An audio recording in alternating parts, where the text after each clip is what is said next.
Darth, Theorist, rise.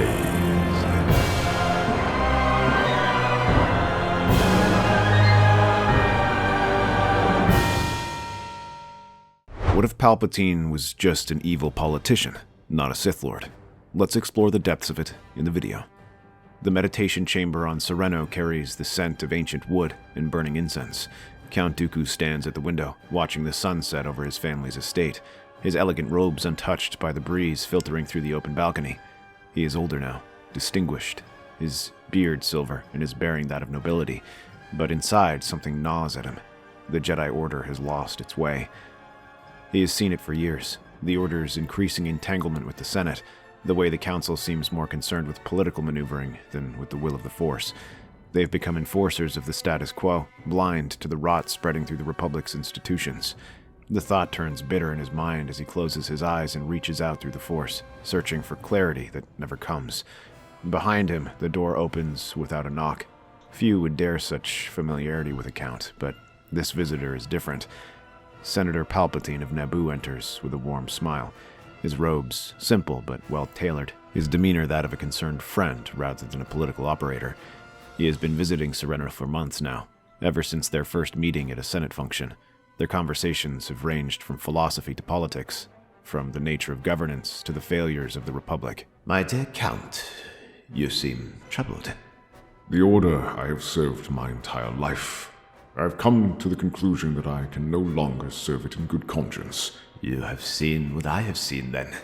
The Jedi Council's corruption. Not of individuals, you understand, but of the institution itself. They have forgotten their purpose. They enforce the will of politicians who care nothing for justice. They preach about the living force while clinging to dogma that has not changed in 1,000 years. Then perhaps it is time for a new order. Not to destroy the Jedi, but to save them. To return them to their true purpose. Service to the Force itself, not to corrupt bureaucrats. You have wealth, influence, the respect of many within the Order. And you have something far more valuable. Integrity. Dooku considers this. Part of him wants to reject it outright. The Jedi Order has been his life, but at the same time he cannot deny the truth in Palpatine's words. How many missions has he undertaken that served political ends rather than justice? How many times has the Jedi Council made decisions based on maintaining the relationship with the Senate rather than following the will of the Force? You suggest I leave the Order? I suggest you create something better. A new order of Force users, dedicated to the living Force, free from political entanglement. Use your position as Count of Serenno to establish a sanctuary. There are others who share your concerns. I have heard them whisper in the Senate corridors. Jedi who feel stifled by the Council's rigid dogma. Offer them an alternative. The idea takes root. Dooku can see it already. A new order dedicated to the true principles of the Force. Not rebels, but reformers. Not enemies of the Jedi, but their salvation. The Council would see it as betrayal. Let them. You would not be destroying the Jedi. You would be offering them a choice. Those who wish to serve the Force rather than politicians will come to you. And in time, perhaps the Council itself will see the wisdom of your path. Reform often begins with those brave enough to stand apart. Dooku closes his eyes. The decision weighs heavy, but beneath the weight, there is something else. Hope. Hope that the Force can be served as it was meant to be. I will do it. Later, on Coruscant, a different conversation unfolds in one of the temple's meditation gardens. Qui-Gon Jinn stands among the flowering trees, his long hair pulled back, his weathered face showing the strain of recent missions. Across from him, Count Dooku. Come with me, Qui-Gon. You have always trusted the living Force above all else. You have clashed with the Council more times than I can count. This is our chance to serve the Force as it was meant to be served. You will always have my respect, Master. You shaped who I am as a Jedi, but I cannot abandon the Order. Not yet. There is still hope for reform from within. The Council may be rigid, but I do not believe they are beyond redemption. Then I hope you are right, old friend. But when that hope runs out, you know where to find me. They embrace, two Jedi bound by respect and affection, now walking different paths. Dooku departs that evening, publicly announcing his resignation from the Jedi Order. The shock wave reverberates through the temple. Some call him a traitor, others whisper that he may have a point. Qui-Gon buries himself in work, trying to not think about the empty space his former masters left behind. Months pass, the galaxy moves forward, and Qui-Gon finds himself on Tatooine helping the Queen of Naboo escape the Trade Federation. In a small slave quarter in Mos Espa, he discovers a boy, 9 years old, sandy hair, eyes bright with intelligence and something more. Potential that blazes in the Force like a supernova. Qui-Gon runs the midichlorian test 3 times to be certain, over 20,000, higher than Master Yoda himself. The boy's name is Anakin Skywalker, and Qui-Gon is convinced he has found the Chosen One. But when he brings the boy before the Jedi Council, the reception is cold. Mace Windu's expression is carved from stone as he delivers the verdict. The boy is too old. Too much fear. Too much attachment to his mother. We will not train him. He is the Chosen One. I am certain of it. He could bring balance to the Force. A Jedi's path. Clear it must be. Clouded this boy's future is. Dangerous it would be to train him. Qui-Gon stands in the center of the council chamber, the weight of their rejection crushing down on him. Every instinct he possesses screams that they are wrong. The Force itself led him to this boy, and they refuse to see it, blinded by their fear and their rules. That evening, Qui-Gon sits in his quarters, Anakin asleep in the next room. The boy had been devastated by the Council's decision, his hopes of becoming a Jedi shattered. Qui-Gon stares at the wall, replaying Dooku's words from months ago. When that hope runs out, you know where to find me. The hope has run out. I'm sorry, Master Yoda, but I cannot abandon this boy. Not when I know what he could become. 2 days later, Qui-Gon Jinn and Anakin Skywalker disappear from Coruscant. The Council searches briefly, but with tensions rising across the galaxy, they have more pressing concerns. Qui-Gon and Anakin make their way to Serenno, where Count Dooku welcomes them with open arms. I knew you would come. The Council has lost its way. You were right. And this must be the boy the Council was too afraid to train. Welcome, young Skywalker. Here you will learn to serve the living Force as it was meant to be served. Anakin looks up at Qui-Gon, uncertain but hopeful. Qui-Gon nods. It's all right, Annie. This is where we belong now. Over the following months, other Jedi trickle in, disillusioned by the Council's rigid adherence to dogma. Frustrated by the Order's entanglement with Senate politics, they come seeking something different. Dooku welcomes them all, establishing a new enclave on Serenno. They still serve the Force, still use their powers for justice, but on their own terms, free from the Council's authority. What none of them know is that every decision, every step is guided by the subtle hand of Senator Palpatine, who visits Dooku regularly, offering advice, providing resources, and slowly, methodically moving his pieces into position.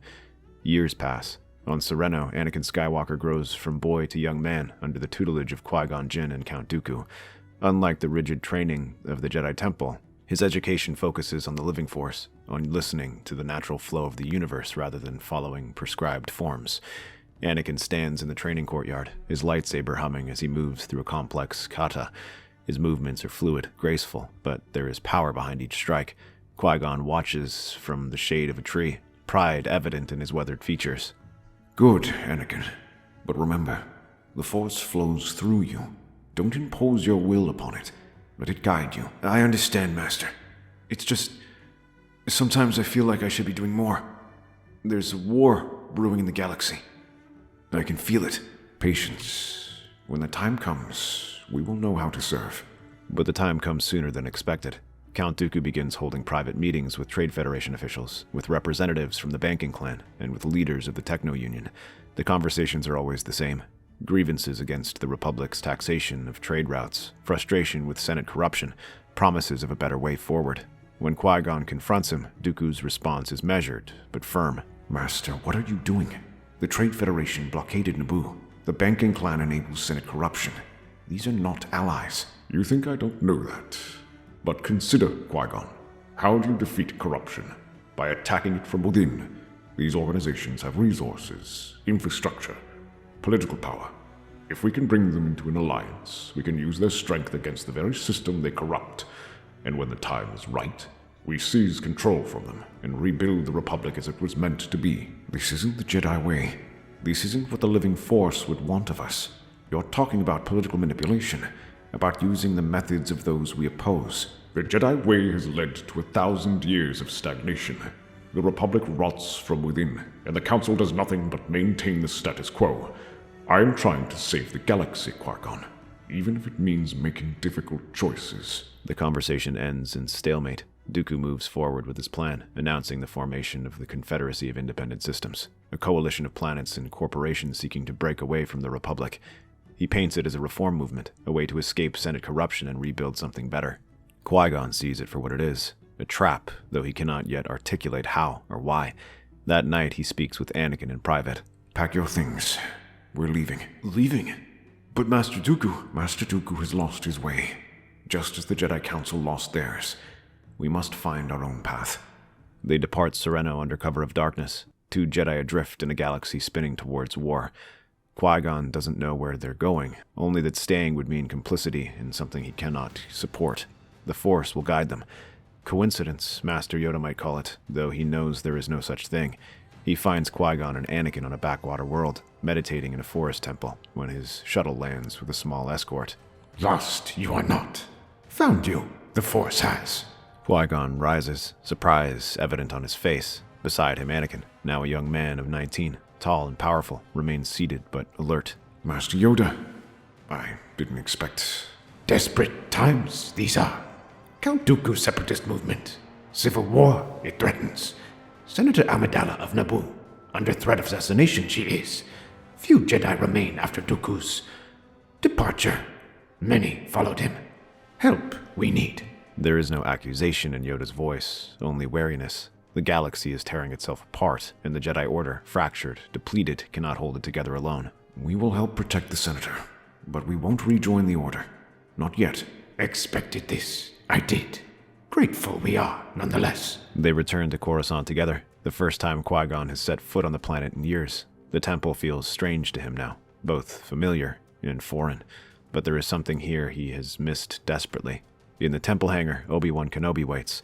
His beard is fuller now, his bearing that of a Jedi Knight rather than the Padawan Qui-Gon left behind. When their eyes meet, years of separation collapse. Master, Obi-Wan, I'm sorry I left you. You did what you thought was right. I understand that now. Though I wish I could have gone with you. You would have been welcome. You still are. They stand there for a moment, master and former apprentice, the bond between them unbroken despite the years and choices that separated them. Then Anakin steps forward, and Obi-Wan's attention shifts. It's good to see you, Anakin. You've grown strong in the Force. I can feel it. Qui-Gon and Master Dooku taught me well, though I suspect you could teach me much as well, Master Kenobi. The respect is genuine, and Obi-Wan feels it. This young man could have been a brother to him in the Order. Perhaps in another life he was. Protecting Senator Amidala proves more complex than expected. The assassination attempts are sophisticated, orchestrated by someone with deep pockets and political connections. An explosive planted in her apartment, a shapeshifter attempting to poison her during a Senate session, and finally, poisonous Kohans released into her bedroom in the dead of night. Anakin is the one who senses them. His connection to the living force has grown sharp under Qui-Gon's training, and he bolts awake moments before the creatures strike. His lightsaber ignites, cutting them down in flashes of blue light. The bounty hunter responsible, Zem Wessel, flees across Coruscant's skyline. Anakin and Obi-Wan pursue in a speeder chase that tears through traffic lanes and industrial zones. They corner her in a grimy cantina, but before she can reveal who hired her, a toxic dart strikes her throat. She dies gasping. Obi-Wan brings the dart to an old friend, who tells him the dart was made on Kamino. The group decides Obi-Wan will investigate, while Qui-Gon and Anakin travel with Padme to Naboo. The journey is tense. Padme has grown from the frightened queen who fled the Trade Federation blockade into a formidable senator, her political acumen sharp and her determination unshakable. She studies Anakin with open curiosity. You're not what I expected. When Master Yoda mentioned you, I imagined... I don't know. Someone more like what I've seen in the Jedi Temple. I'm not temple trained. Master Qui-Gon and Master Dooku taught me to trust the living force, to follow its will rather than codes written by people who lived 1,000 years ago. That sounds almost like what Count Dooku preaches now. The separatist philosophy. Master Dooku has lost his way. There's a difference between reforming the Jedi Order and burning the Republic to the ground. Is there? Sometimes I wonder if the Republic isn't already burning. The words hang in the air between them. Obi-Wan's investigation on Kamino brings light to the clone army. He follows the bounty hunter Jango Fett to Geonosis, where Obi-Wan makes a discovery that sends chills down his spine. Thousands of droid factories, massive armies being constructed in secret, and overseeing it all, Count Dooku himself. in negotiation with the Trade Federation, the Techno Union, the Commerce Guild, a military-industrial complex being built to wage war against the Republic. Obi-Wan transmits his findings to the Jedi Council and is promptly captured by Separatist forces. The Battle of Geonosis is chaos incarnate. The arena is a killing field. Jedi from the temple, what few remain, pour in from gunships, their lightsabers blazing as they cut through battle droids. But they're not fighting alone. From the opposite side of the arena, another force arrives. Dooku's Jedi. The Reformed Order, those who follow the Count into his new vision, come to defend their leader. They ignite their lightsabers, blue, green, yellow, and suddenly Jedi are fighting Jedi, while battle droids fire indiscriminately at anyone who moves. Anakin drops into the arena, Qui-Gon beside him. The sight before them is heartbreaking. Brothers and sisters in the Force, cutting each other down over ideology. They escape Geonosis alive, but the battle marks the beginning of something terrible. The Clone Wars have begun, and unlike any conflict in the Republic's history, this one pits Jedi against Jedi. The war rages for months. On Christophsis, Anakin leads clone forces against a droid battalion commanded by one of Dooku's Jedi, a Togruta woman named Ashara, who once served the temple with distinction. Their fight is brutal, personal. She knows his techniques because they learned from the same archives. He knows her for the same reason. It doesn't have to be this way. We're on the same side. We were never on the same side. You just didn't see the truth yet. The Republic is corrupt beyond saving. Their lightsabers lock, blue against green. Anakin can feel her conviction in the Force, her genuine belief that she's fighting for something righteous. It makes the fight much worse. He disarms her eventually, but he doesn't kill her. He can't. Go. Tell Dooku this war is wrong. She flees, and Anakin stands alone on the battlefield, surrounded by broken droids and wounded clones, wondering how it came to this. Meanwhile, Qui-Gon fights his own battle. On Ryloth, he faces Master Luminar Unduli, a Jedi he once called friend. Their duel is elegant, measured, neither wanting to truly harm the other. You were the best of us, Qui-Gon. How could you abandon the Order? We're supposed to serve the Force, not politicians. And yet you fight alongside Republic politicians now. How is that any different? The question strikes deeper than her lightsaber ever could. But it's not just the fighting that troubles them. It's the other thing. The thing that grows like a cancer beneath the surface of the war. The propaganda. It starts subtly. News hollows discussing Jedi aggression. Opinion pieces questioning whether the Jedi should have ever been given military authority. Interviews with civilians whose homes were destroyed in battles between Jedi generals. Padme sees it first. She's in her Senate office on Coruscant, reviewing footage of the latest battle, when she notices the pattern. The commentator's voice is smooth, reasonable. Another world devastated by Jedi warfare. One must ask, are the Jedi truly peacekeepers, or have they become warlords in their own right? Who runs this network? Chancellor Palpatine's Office of Information has oversight, Senator. The realization creeps in like ice water. She begins tracking it. Every speech Palpatine makes contains subtle jabs at the Jedi overreach. Every news story paints the Jedi as aggressors, regardless of who actually started each battle. And the public, war-weary, frightened, desperate for someone to blame, begins to believe it. On Naboo, during a brief respite between battles, Padme shares her findings with Anakin and Qui-Gon. Look at this. 3 months ago, support for the Jedi was at 70%. Now it's 30%, and the decline correlates directly with increases in state-controlled media output. The Chancellor is turning people against us. But why? What does he gain? Control. If he can make the Jedi the enemy, he can justify any action against them. Emergency powers, military expansion, constitutional amendments. The Senate has already granted him authority that would have been unthinkable 2 years ago. The pieces begin to fit together, though the picture they form is monstrous. The clone army was commissioned 10 years ago, right when Palpatine became Chancellor. And the Separatist crisis began under his watch, the very crisis that gave him power. And Dooku left the Order shortly before Palpatine became Chancellor. That can't be coincidence. They stare at each other, the implication too vast to fully grasp. He manufactured this. All of it. The schism in the Jedi Order, the clone army, the droid armies. He orchestrated a war between Jedi to weaken both sides. And now he's using propaganda to turn the entire Republic against us. Then we expose him. We bring proof to the Senate. It's not enough. Look at these approval ratings. He's the most popular Chancellor in Republic history. If we accuse him without irrefutable proof, we'll look like traitors. Worse, it'll look like the Jedi conspiracy he's been warning people about is true. Then we find proof.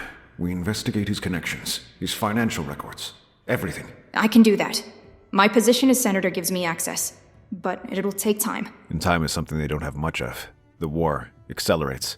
On Christophsis, clone troopers and battle droids fight side by side for the first time, not against each other but against Jedi. It's a trial run, a test of coordination. The clones are efficient, professional. The droids are numerous and expendable. Together, they overwhelm a small enclave of Dooku's Jedi, who are holding a supply depot. On Coruscant, Chancellor Palpatine makes a speech before the Senate. His voice carries the weight of reluctant necessity. My fellow citizens, it pains me to speak these words. The Jedi Order, both factions, have brought our Republic to the brink of destruction. Their religious war has cost millions of lives. Good men and women, people with families, with dreams, have died because Jedi cannot resolve their philosophical differences. How long must we allow this to continue? The Senate erupts in applause. Even senators who once supported the Jedi find themselves nodding. The war has gone on too long. Someone must restore order. Padme watches from her pod, sick to her stomach. She can see exactly what he's doing, and it's working. The propaganda grows more vicious. A child's toy shop bombed on Cato Nemoidia, blamed on Jedi extremists, even though investigation shows it was a separatist munitions failure. A food shipment destroyed on Ord Mantell, attributed to Jedi Knights, though witnesses report seeing battle droids. Statistics manipulated, casualty numbers inflated, images taken out of context. And the people believe it, because they're tired, because they're scared, because Palpatine offers them someone to blame. On Kamino, Master Yoda stands in the rain, watching clone troopers train. Something about them troubles him, but he cannot articulate what. They're loyal, obedient, effective, everything a soldier should be. But when he reaches out through the Force, he senses something else, something hidden, small, barely detectable, but there, like a sleeping predator waiting to wake. 3 years into the war, Anakin has become a legend. The hero with no fear, they call him. His strategies have saved countless lives, his presence on the battlefield worth an entire battalion, but the victories feel hollow. He sits in meditation on a Republic cruiser, trying to center himself. The ship rocks from an explosion nearby. Another battle, another world burning. Qui-Gon sits across from him, equally troubled. I fear we have become exactly what Palpatine wanted us to become. Weapons, tools of war. Then we stop. We refuse to fight and let Dooku's forces run unchecked. Let the Republic fall. There are no good choices left, Anakin. The transmission interrupts them. Padme's face appears in the holo. She looks terrified. Anakin? Qui-Gon? I found it. I found the connection. Palpatine has secret accounts with the banking clan. Transactions going back 20 years. He's been funding both sides of the war. The Separatists, the Clone Army, everything. And there's more. Signals, encrypted communications. He's been meeting with Dooku in secret since before the schism. Dooku knows? He's working with Palpatine. I'm not sure, but I think Palpatine's been manipulating him from the start. We need to warn him. If Palpatine realizes we know... The transmission cuts out. An explosion. Padme's ship attacked by unknown assailants. Pilot, get us to Coruscant now. We cannot save her if we're dead. Think, Anakin. If Palpatine knows she was investigating him, he'll expect us to rush to her aid. It'll be a trap. Then what do? We contact Dooku. We warn him. If he's really being manipulated, he deserves to know the truth. It takes hours to arrange a secure channel. When Dooku's face finally appears, he looks older, more tired. The war has aged him. Master, you need to listen to me. Palpatine has been using you. He orchestrated everything. The schism, the war, all of it. He's been funding both sides, manipulating. Impossible. Palpatine is... A liar. A manipulator. Padme found proof. Financial records, communications. He's been playing us all. For a moment, doubt flickers across Dooku's face, then understanding, and finally, terrible rage. Where is Palpatine now? On Coruscant. Dooku, please, think before you act. If you go after him alone... I'll finish this tonight. Count Dooku storms into the Chancellor's office on Coruscant, his lightsaber unignited, but his hand resting on its hilt. Palpatine sits behind his desk, perfectly calm, as if he expected this visit. Count Dooku, to what do I owe this pleasure? You used me. Everything you told me about the Reform, the Republic, about creating something better, it was all lies. Was it? Look around you, Count. The Republic is more unified than it's been in generations. True, they are unified in fear and hatred, but that's often more effective than unity through hope. You helped me accomplish something remarkable. I'm going to kill you. Are you? And what will that accomplish? The armies are already in place. The propaganda machine is already turning. The wheel moves without my influence now. Kill me, and you'll just be proving everything terrible I've said about the Jedi. But please, try. I'd love to see if you're fast enough. Dooku lunges. His blade is blue, bright and true. He strikes with all the elegance of Makashi, the precision of decades of training. He never even sees them coming. Special command units, clones bred for exactly this purpose, pour in from hidden doors. Battle droids, programmed with new directives, crash through the windows. They move in perfect coordination, a lethal ballet of crossfire and suppression. Dooku fights like a demon. His lightsaber becomes a blur, deflecting blaster bolts, cutting down attackers.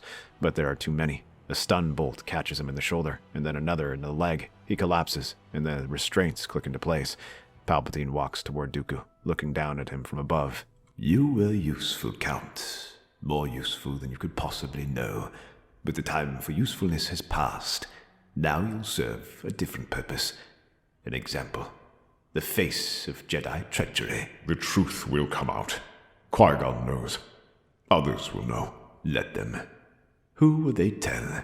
What proof will they show? I control the narrative, Dooku. I control what people believe. And soon I'll control everything else, too. The news broadcasts the next morning show Count Dooku's trial. It's a spectacle, broadcast across every channel. The charges are numerous. Treason, war crimes, conspiracy to overthrow the Republic. The evidence is manufactured, but it looks convincing. And Dooku, confined to an energy cage, can only watch as his reputation is systematically destroyed. But the trial itself is merely prelude. After the verdict is announced, guilty on all counts, the broadcast cuts to the Senate chamber. Every pot is filled, every gallery packed. Chancellor Palpatine stands at the central podium, his face grave, his posture that of a man bearing an unbearable weight. My fellow citizens of the Republic, today is a dark day. A day I prayed would never come. Count Dooku, once a respected member of the Jedi Order, once a count of noble lineage, has been found guilty of crimes against the Republic. Against you, against your children, against everything we hold dear. But I do not speak to you today to celebrate this verdict. I speak to you to finally tell you the truth. A truth that many in this chamber have known for years but lacked the courage to voice. A truth that I, as your Chancellor, can no longer hide from you in the name of political expediency. The Jedi Order, both the Temple faction and the Separatist faction, are not your protectors. They never were. They are a religious cult that has wielded unaccountable power over this republic for 1,000 years. And for 1,000 years we allowed it because we were afraid of their powers, afraid of what they might do if we questioned them. On a remote world, Qui-Gon and Anakin watch the broadcast, Anakin's fists clenching. But I am not afraid, and neither should you be. Let me speak plainly about what has happened to our galaxy. 3 years ago, this war began. We were told it was about trade routes, about taxation, about political philosophy. But was it? Was it really? Or was it about power? About a religious schism within the Jedi Order that spilled out into the galaxy? Think about what actually happened. Count Dooku, a Jedi, left the Order and took other Jedi with him. Did they retire peacefully? Did they renounce their powers and return to being ordinary citizens? No. They created their own faction, their own military force. And what did the Temple Jedi do? Did they seek dialogue, peaceful resolution? No. They militarized as well. And we, you and I, the citizens of this republic, were caught in the middle. Our sons and daughters drafted to fight a war we didn't start. Our worlds turned into battlefields. Our businesses destroyed. Our families torn apart. All because two factions of religious zealots couldn't resolve their theological differences. The Senate chamber erupts in murmurs. Some senators nod, others look uncomfortable but don't object. I have spent 3 years trying to bring this war to an end through negotiation, through diplomacy. I have pleaded with both Jedi factions to lay down their arms and resolve their differences peacefully. And what has been my reward? Assassination attempts, political obstruction, investigations into my office by Jedi sympathizers who claim I am the problem. I am not the problem. I am a simple public servant, elected by you to represent your interests. But the Jedi, they answer to no one. They follow no laws but their own. When a Jedi commits a crime, who judges them? Other Jedi. When a Jedi seizes property and arrests citizens, who grants them that authority? They grant it to themselves. And when we dare to question this arrangement, they call us ignorant, superstitious, too blind to understand the Force. But I understand the Force quite well. It is power. And power without accountability is tyranny. For 1,000 years, the Jedi have been tyrants over this republic. Kind tyrants, perhaps. Benevolent tyrants. But tyrants nonetheless. And we, proud citizens of a democratic republic, have allowed ourselves to be ruled by an unelected religious aristocracy. Anakin rises from his seat, unable to watch anymore. Qui-Gon pulls him back down. We have to see this. We have to know what we're facing. Some will say I am being unfair, that the Jedi have done good work, that they have saved lives. And yes, I acknowledge this. There are good individuals within the Order, Jedi who genuinely wish to serve. But good individuals trapped within a corrupt system are still part of that corruption. And make no mistake, the Jedi system is corrupt to its core. They take children from their families, children too young to consent. They indoctrinate these children in their religious beliefs. They teach them that they are special, superior, that their connection to the Force makes them better than ordinary citizens. Is it any wonder that some of these children grow up believing that they have the right to overthrow governments, to wage private wars, to place themselves above the law? And when these Jedi inevitably cause harm, when their wars destroy worlds, when their conflicts kill millions, who pays the price? Not them. They retreat to their temples. They meditate. They tell themselves they serve a higher purpose. No. We pay the price. You pay the price. The shopkeeper on Coruscant whose business was destroyed in Jedi violence. The mother on Christophsis whose son died in a battle between Jedi generals. The farmer on Ryloth whose fields burned while Jedi duel over philosophy. I am going to tell you something that my advisors warned me not to say. Something that will make me deeply unpopular among certain circles. But you deserve to know the truth, and I will give it to you even at personal cost. The war was never about politics. It was never about economics. The separatist crisis was manufactured, deliberately created, as a pretext for the Jedi to expand their power. Count Dooku admits it. Under interrogation, he has confirmed what we long suspected. The Jedi planned to use this war to position themselves as indispensable, to make this republic dependent on their military leadership. And then, when we were weak and desperate, they would have seized control of the government entirely. That's a lie. That's a complete... It doesn't matter if it's a lie. Look at them. They believe him. I have evidence. Communications between Jedi leaders discussing the necessary restructuring of the Republic. Financial records showing Jedi manipulations of military contracts. Testimonies from decorated clone commanders describing how Jedi generals prolonged battles unnecessarily, maximizing casualties to justify continued military authority. This was never about protecting the Republic. It was about conquering it. My friends, I am an old man. I have served this Republic for decades. First as a senator from humble Naboo, then as your chancellor. I have never sought power for its own sake. I have only ever wanted to serve you. The people who elected me, who trusted me with your futures. And it breaks my heart to stand here today and tell you that the institutions we were taught to revere, the Jedi Order, the guardians of peace and justice, have betrayed that trust. That they have used your sons and daughters as pawns in their religious war. That they have put their own power above your safety, your prosperity, your very lives. But I will not, I cannot stand by and allow this to continue. The Republic you love, the democracy we cherish, faces an existential threat. Not from separatists, not from crime syndicates, but an enemy that wears the guise of righteousness while accumulating power without limit or oversight. Therefore, I am issuing the following decree effective immediately. All Jedi, both Temple and Separatist factions, are hereby ordered to disarm and surrender themselves to Republic authorities. They will be granted fair trials. Those found innocent of conspiracy will be freed and offered counseling to reintegrate into society. Those found guilty will face justice. But the days of unaccountable Jedi power are over.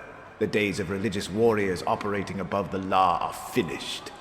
The Republic belongs to its citizens, not the force-wielding aristocrats. I hereby motion to execute Order 66. The Senate chamber explodes in applause, not scattered or hesitant now, but thunderous, a standing ovation that goes on and on. He bows his head humbly. Thank you. May the Force... No. May the will of the people be with us all. And Jedi, may the odds ever be in your favor. The broadcast ends. The Senate chamber is still applauding as the feed cuts to news commentary. Anakin and Qui-Gon sit in stunned silence. Finally, Qui-Gon speaks. He's destroyed us. Not with armies, with words. But it was all lies. We would never. Does it matter? Billions of beings just heard their elected chancellor, a man they trust, tell them that we're traitors, that we caused this war, that we kidnap children and believe ourselves superior. And the worst part is, what? Some of it isn't entirely a lie. We do take children. We do operate outside normal legal structure. We do believe the Force makes us different. Palpatine took uncomfortable truths and twisted them into something monstrous. But the seed was always there. Anakin's hands are clenched so tight his knuckles are white. We have to rescue Dooku. We can't. It's what Palpatine wants. He's using Dooku as bait to draw out a remaining Jedi resistance. And if we try to save him, we'll be captured too. And then we'll be put on trial just like Dooku. And it will prove everything Palpatine just said. Then what do we do? Just let him suffer? We survive. We bear witness. And we hope that someday the truth will begin to matter again. But in his heart, Qui-Gon knows that day may never come. Palpatine hasn't just turned the people against the Jedi. He's made opposing him synonymous with opposing democracy itself. Anyone who speaks against him now will be branded a Jedi sympathizer, a traitor to the Republic. It's the perfect trap, and they've walked right into it. Across the galaxy, clone commanders receive the order, but something else happens too. Something Palpatine has been preparing for years. The inhibitor chips activate. Not to override the clone's free will, but to enhance the conditioning already present, to remove doubt, to make the order feel right. But even without the chips, many clones would follow the order anyway. Palpatine's propaganda has been relentless. The Jedi are traitors. The Jedi started this war. The Jedi killed our brothers. But the Separatist droids received orders too. Transmitted from the Trade Federation and Techno Union, encrypted but clear. Eliminate all Jedi in your command. They've been promised wealth, power, forgiveness of war crimes in the new order Palpatine will establish. The droid armies turn on their Jedi generals, on Umbara, on Ryloth, on a dozen other worlds. Jedi who thought they were fighting for something righteous are cut down by soldiers they command. The massacre is systematic, efficient, overwhelming. Within 48 hours, the Jedi Order, both factions, is all but extinct. On Naboo, Qui-Gon and Anakin receive fragmented transmissions. Master Yoda's voice, weak but urgent. Obi-Wan reporting from the Outer Rim. The messages are all the same. They've lost. We could fight. We could, against millions of clones and trillions of droids. We die accomplishing nothing. Then what? We hide? We run? We think. Palpatine's power comes from his armies. The clones, the droids. As long as he controls both, he's untouchable. But if we could shut them down... The droid factories are heavily guarded, but the inhibitor chips and the clones, those are centralized on Kamino. If we could access the main facility, reprogram them. We split up. You take the droids. I'll find Obi-Wan and Yoda. Together, we'll hit Kamino. It's a desperate plan, probably suicidal, but it's all they have. Anakin infiltrates the Trade Federation headquarters on Cato Nemoidia. His power in the Force has grown immense over the years of war, and he moves through their security like a ghost. Clone guards try to stop him, but he deflects their blaster bolts, never killing, always disarming. In the control center, he finds the shutdown codes, layers of encryption, but nothing he can't slice through with R2-D2's help. The astromech droid chirps urgently as Anakin works. Almost there. Got it. He uploads the shutdown command. Across the galaxy, battle droids freeze mid-step, their photoreceptors dim. The droid armies collapse like puppets with cut strings. One army down. Kamino is harder. Master Yoda and Obi-Wan arrive to find the facility on maximum alert. Clone commanders patrol every corridor. Gunships circle the platforms. Palpatine anticipated this move. They fight their way in, 2 Jedi against hundreds of trained soldiers. Obi-Wan's lightsaber becomes a blue streak, deflecting blaster bolts with inhuman precision. Yoda leaps and spins, his small size making him nearly impossible to hit. But there are too many. A thermal detonator explodes near Obi-Wan, and he goes down hard. Yoda rushes to his side, but clone commandos swarm them. Stun cuffs snap into place. They're dragged before the Kaminoan leadership and the clone commanders, their lightsabers confiscated. The trial is brief. The execution, Palpatine decrees, will be public, broadcast across the holonet. The last of the Jedi traitors brought to justice. Anakin and Qui-Gon watch the broadcast from a safe house on Coruscant. Yoda and Obi-Wan, bound in energy restraints, stand on a platform in Theed Plaza, clone troopers surrounding them. The crowd that has gathered is not sympathetic. The order is given. The blasters fire. Master Yoda, 900 years old, Grand Master of the Jedi Order, dies on his knees. Obi-Wan Kenobi, Jedi Knight, dies with his eyes closed, at peace. No! The sound is raw, primal, echoing through the Force like a wound in the universe itself. Qui-Gon grabs him, pulls him close, both of them shaking with grief and rage. It's not over. We can still finish this. Finish what? They're all dead. Dooku, Yoda, Obi-Wan, everyone. Palpatine won. Then we make their deaths mean something. The inhibitor chips. Kamino's security is weakened now. They moved resources away for this trial, thinking they've won. We can still shut down the clones. Anakin stares at him, then slowly, he nods. They infiltrate Kamino. Qui-Gon's instincts were right. Security is lighter, focused on perimeter defense rather than internal monitoring. They move through the sterile corridors, heading for the central programming facility. The technician they surprise barely has time to react before Anakin's lightsaber is at his throat. The inhibitor chip controls. Where?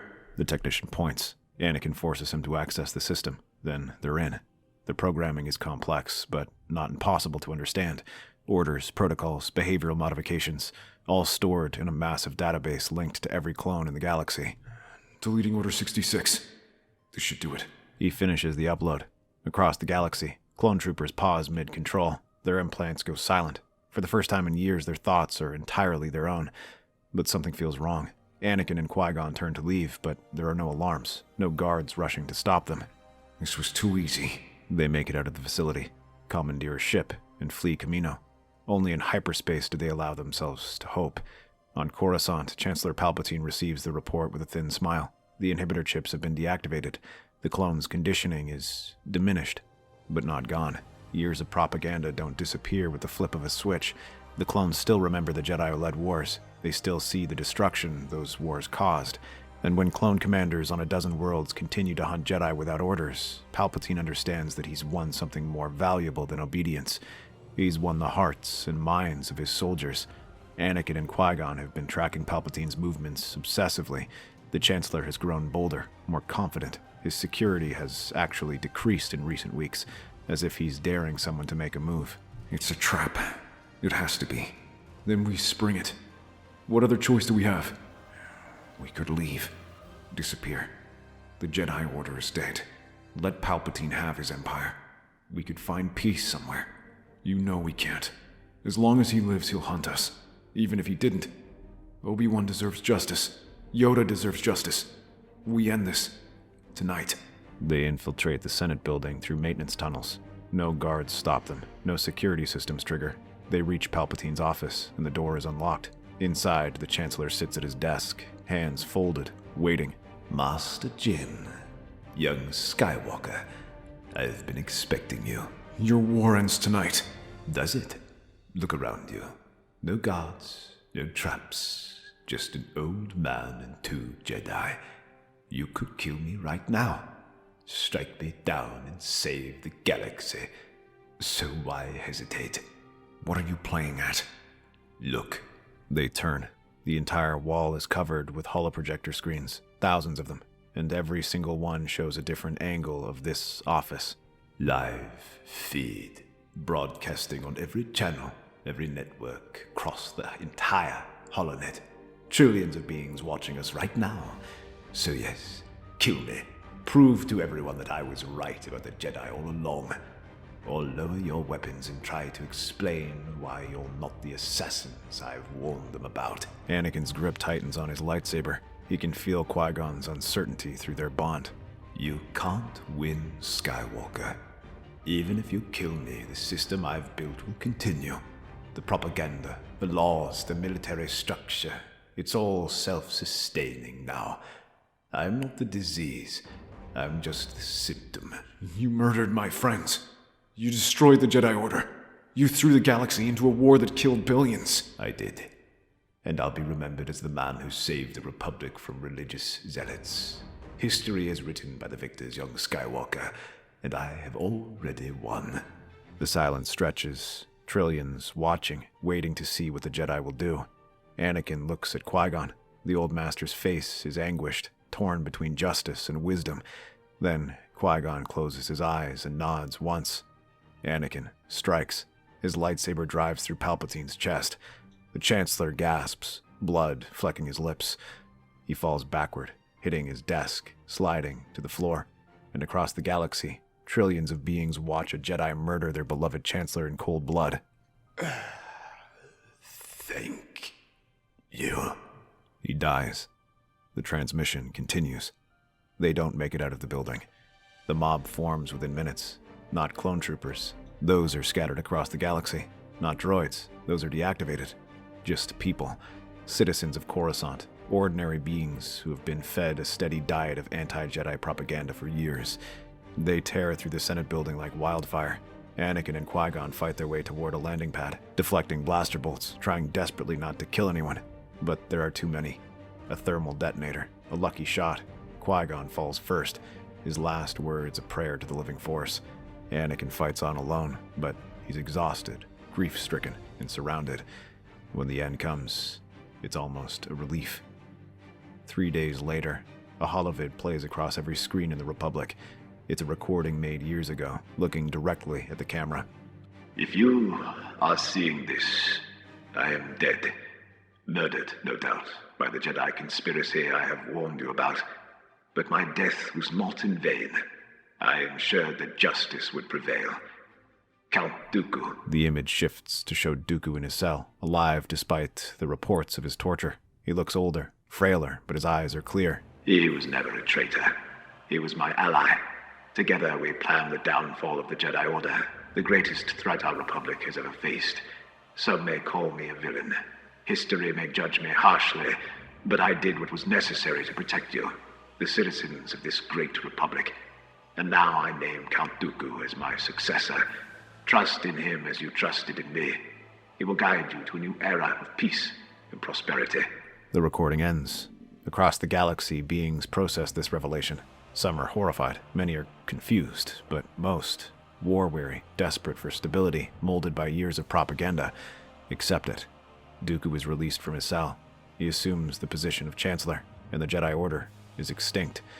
In the months that follow, Dooku tries to restore some measure of sanity to the Republic. He dismantles some of Palpatine's more draconian laws. He opens investigations into war profiteering. He even offers pardons to any surviving Jedi who emerge from hiding. But the damage is done. The propaganda machine Palpatine built continues to churn. The hatred of the Jedi has become cultural, institutional, and Dooku, despite his good intentions, finds himself trapped in a system designed to perpetuate itself. The corporations, the Trade Federation, the banking clan, have grown too powerful to challenge. The clone army, even without inhibitor chips, has become a permanent fixture of the Republic military. The surveillance networks, the propaganda channels, the emergency powers, all remain in place. Dooku sits in the Chancellor's office one evening, reviewing reports. Corruption investigations stalling, military spending increasing, corporate lobbying undermining every reform he attempts. Palpatine's voice echoes in his memory. You were useful, Count. He was right, and remains so even now. A well-meaning figurehead presiding over a fascist state, giving it the appearance of legitimacy. The Jedi are dead. The galaxy is united under a single government, and the Republic, the institution Dooku spent his life trying to save, has become the very thing he fought against. Palpatine won, not through the Force, not through the power of the dark side, but through something far more insidious. The systematic corruption of democratic institutions, the weaponization of propaganda, and the exploitation of good people's best intentions. In the end, the Sith were never needed. Darkness doesn't require force powers when ordinary people can be convinced to inflict it upon themselves. That's our theory. The Star Wars universe is a galaxy filled with exciting stories and possibilities, and we love exploring them. If you'd like to join us on this journey to a galaxy far, far away, then please like, share, and subscribe to our channel.